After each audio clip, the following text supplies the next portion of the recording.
니네 거짓말쟁이야 새끼야들아 때문인데요. 선수의 증언은 지금 그때의 공포 분위기 10분의 1밖에 안 된다고 그러거든요. 감독님께서 눈물을 보일 정도로 좀 아마 제 마음하고도 같았을 거라고 생각이 들어요. 조금 눈물이 났던 것 같아요.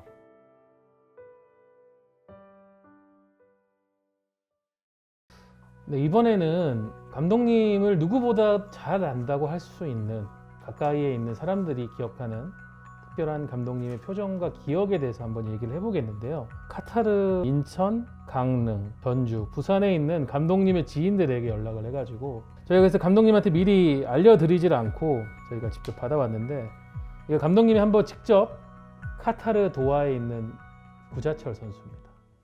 올림픽 3, 4위전 종료 휘슬이 울리자마자 바로 피치 위로 선수들한테 뛰어나오시면서 짓는 표정이 너무 소름 돋았어요.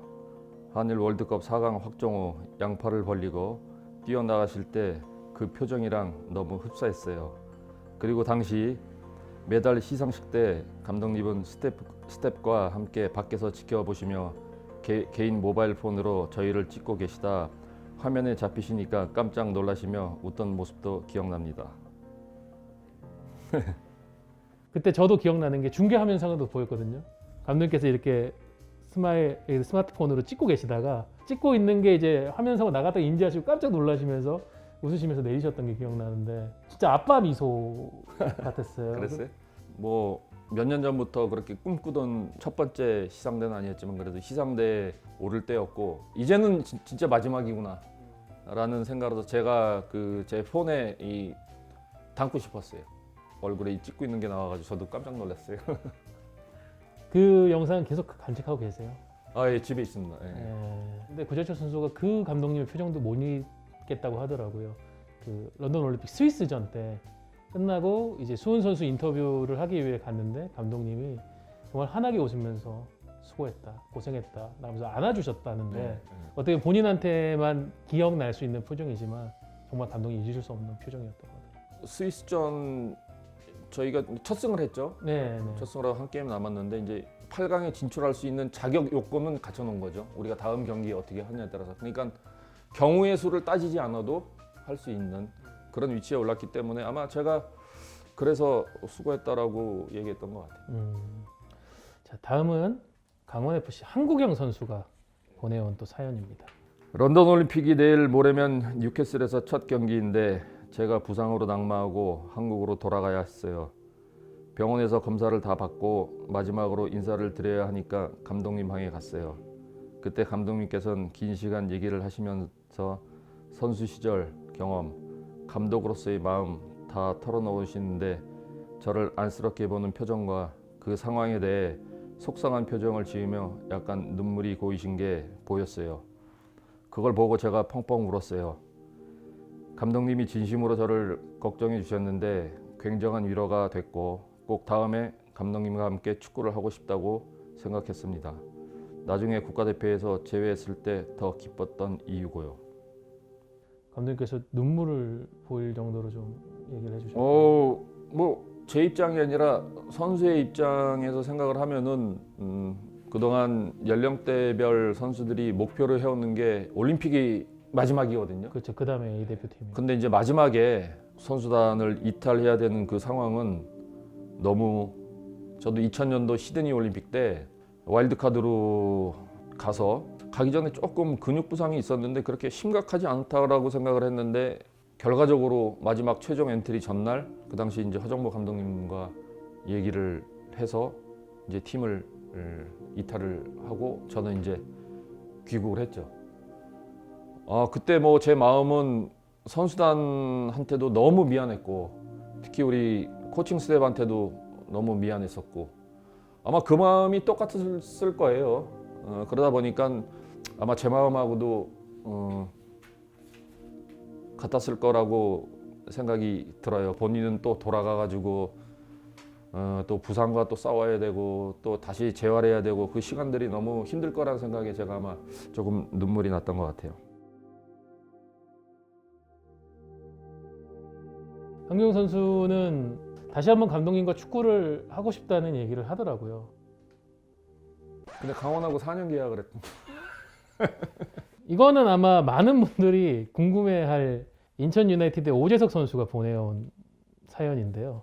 그 유명한 니네 거짓말쟁이야 새끼야들아 때문인데요. 지금 와서 얘기 드리면 그때 그 다큐멘터리 나간 분위기와 감독님의 무서운 표정은 실제 10분의 1 수준이에요.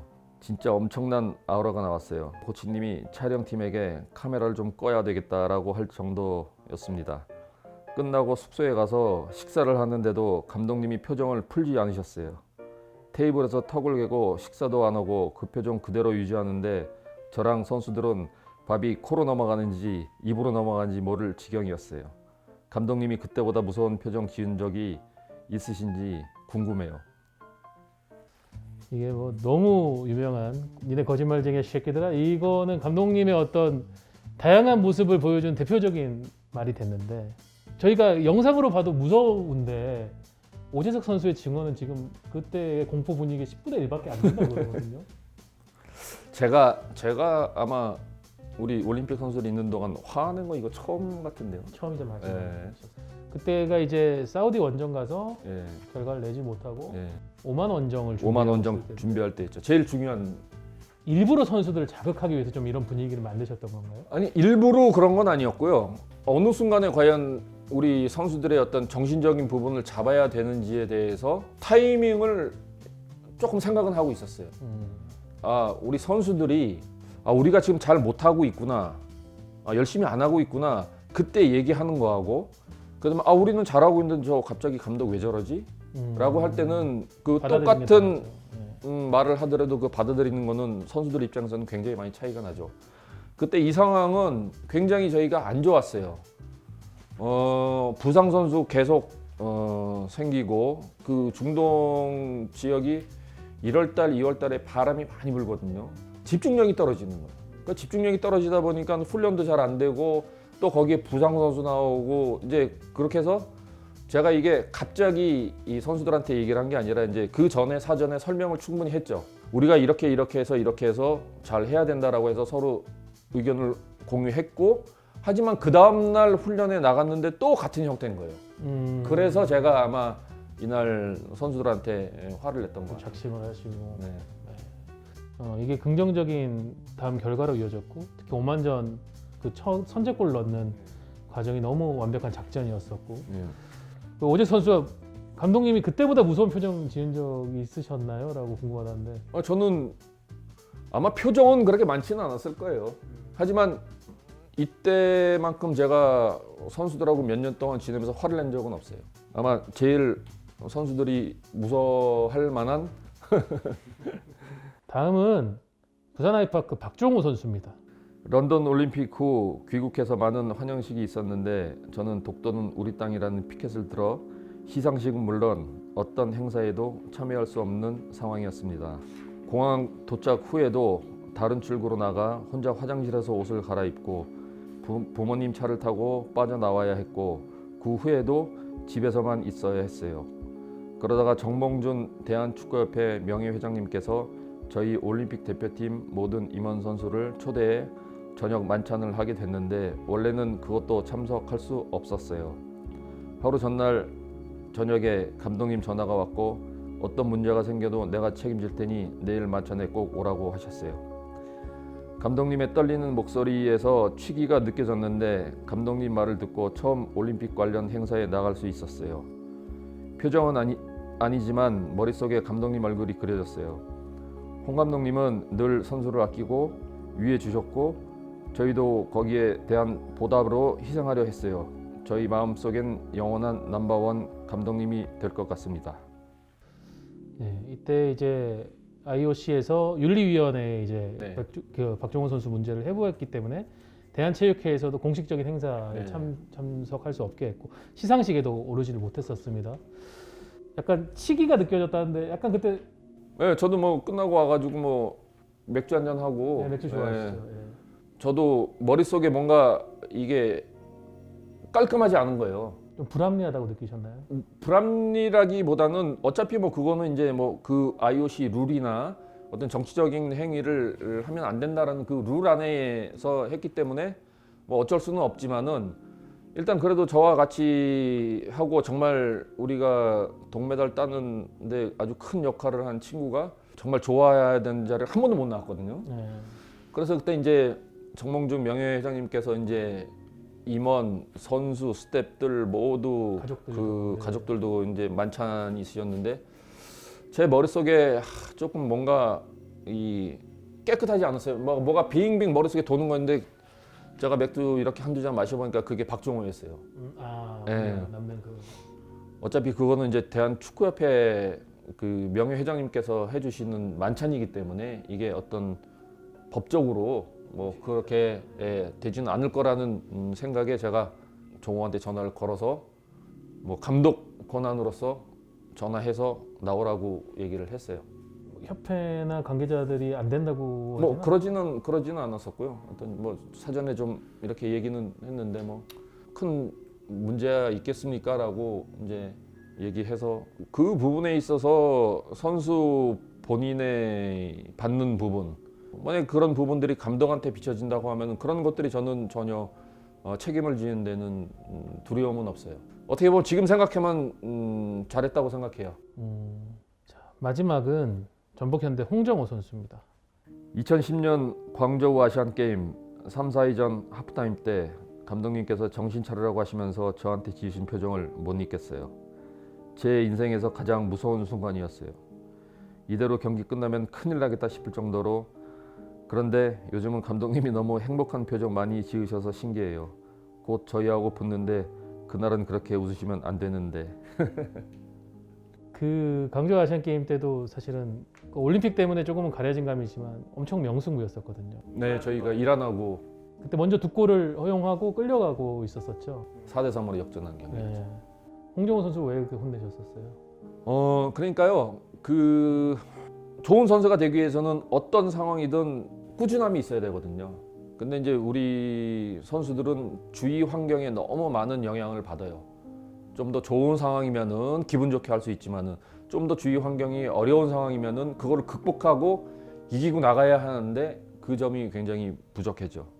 금메달을 따면은 병역 혜택이라는 게 있잖아요, 아시안 게임은. 근데 저희는 제가 그때 21세 선수들을 데리고 나갔어요. 올림픽의 좀 더 장기적인 측면을 보고 이 또 종합대회 모든 스포츠가 다 경기라는 종합대회이기 때문에 저는 이 경기 경험을 한번 하고 이 선수들을 올림픽을 데리고 나가겠다는 생각을 해서 제가 이제 아시안 게임에 나가서 이제 3, 4위전 좋지 않은 상태죠. 선수들의 목표는 어떻게 보면 내심 우승을 해서 군 면제도 받고 싶다라는 생각이 있었어요.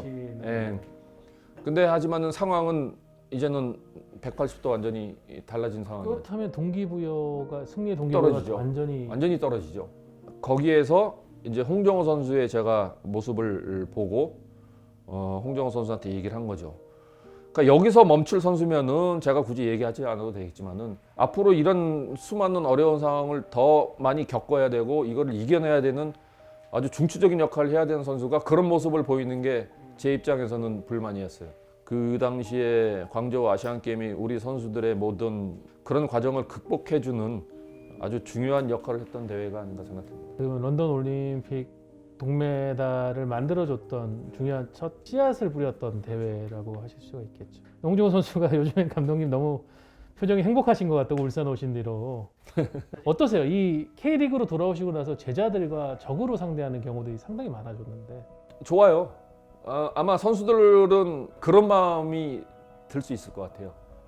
내가 이만큼 성장했습니다. 보여주고 싶은 마음도 있을 것 같아요. 그런 데서 저는 굉장히 긍정적이고 현장에서 조금 떨어져 있었지만은 이 선수가 예전에 비해서 이만큼 성장했구나. 그런 거를 또 제가 직접 확인할 수 있고 요즘 아주 좋은 시간들이 많이 있습니다. 5명의 선수들이 보내왔던 다양한 에피소드 느끼셨는데 어떠세요? 옛날 생각도 많이 나실 것 같고 좀 감회에 젖으시는지. 어떻게 보면은 인생에서 몇 안 되는 가장 좋은 추억이죠. 그런 추억들을 아직까지 이 선수들과 같이 공유할 수 있다는 게 참 너무 고맙고요. 또 기쁘기도 하고요.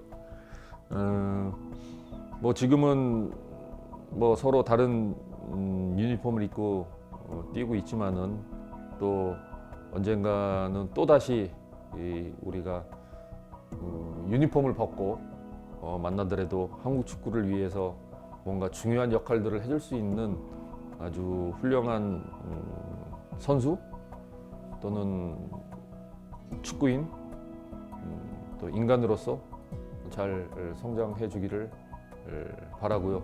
또 제가 그 안에서 또 할 수 있는 역할들이 있으면 이 선수들을 위해서 뭔가 잘 성장할 수 있도록 또 도움도 주고 싶은 마음도 있습니다.